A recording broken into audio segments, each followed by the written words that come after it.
안녕하세요, 피기빈입니다. 오늘은 대부분의 사람들은 잘 모르는 진짜 부자들의 비밀에 대해서 이야기를 해볼까 해요.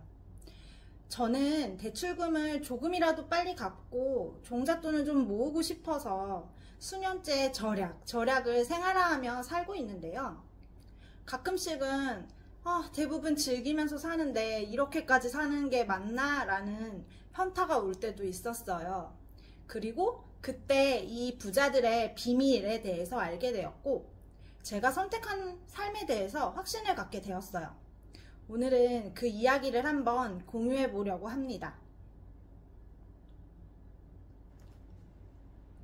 저는 좀 정확한 수치가 있으면 갑자기 확 신뢰도가 높아져서 설득이 잘 되는 타입인 ESTJ인데요. 이 이웃집 백만장자, 변하지 않는 부의 법칙 책을 읽고 부자들이 어떻게 살아가는지 확실히 알게 됐어요.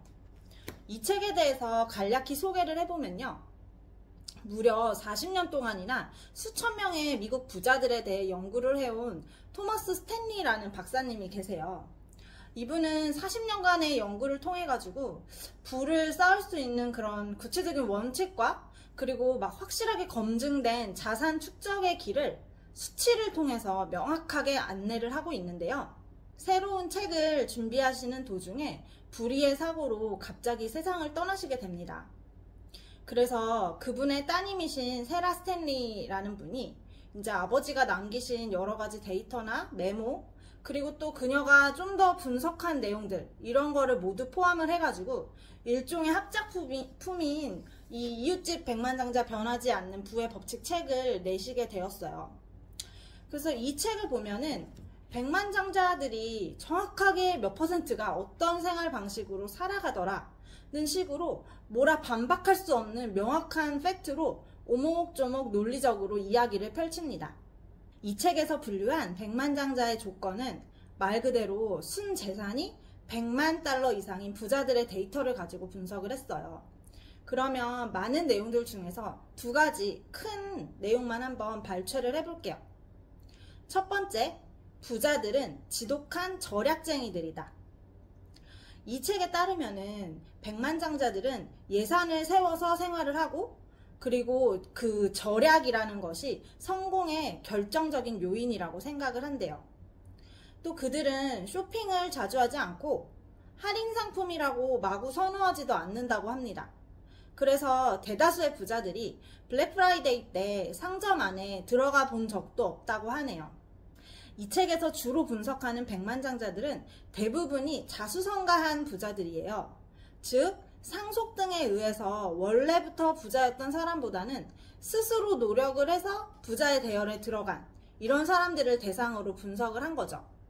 그런데 이런 백만장자들의 대부분은 어려서부터 근검절약하는 부모들 모습을 바라보며 컸다고 합니다.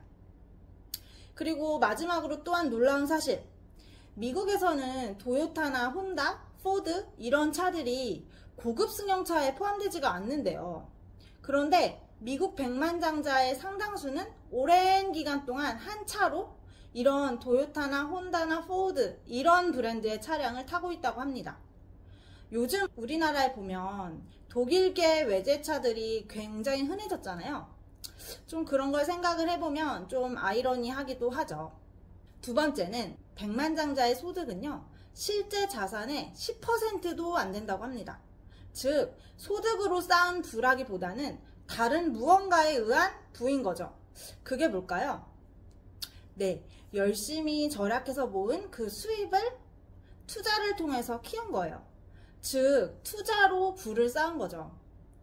스탠리 부녀는 일반 사람들이 정말로 착각하면 안 되는 부분은 소득은 재산이 아니다 라고 말해요. 즉, 매달 돈을 많이 벌어서 막 명품도 사고 여행도 척척 다니고 오마카세도 막 먹고 이렇게 부유한 삶을 사는 사람들은 사실은 고소득자였던 경우가 많았다고 하네요. 근데 사실상 우리는 이런 부유하게 사는 사람들을 보면서 와, 진짜 부자인가 보다, 부럽다 라고 생각을 하잖아요. 이처럼 대다수의 사람들은 실제 어떤 사람이 가진 자산이 아니라 그냥 소득을 가지고 부자를 정의하고 있다는 거예요.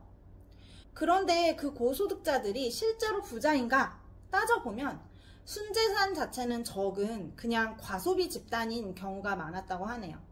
책에는 이 모든 케이스들이 정확한 데이터 수치로 공개가 됩니다.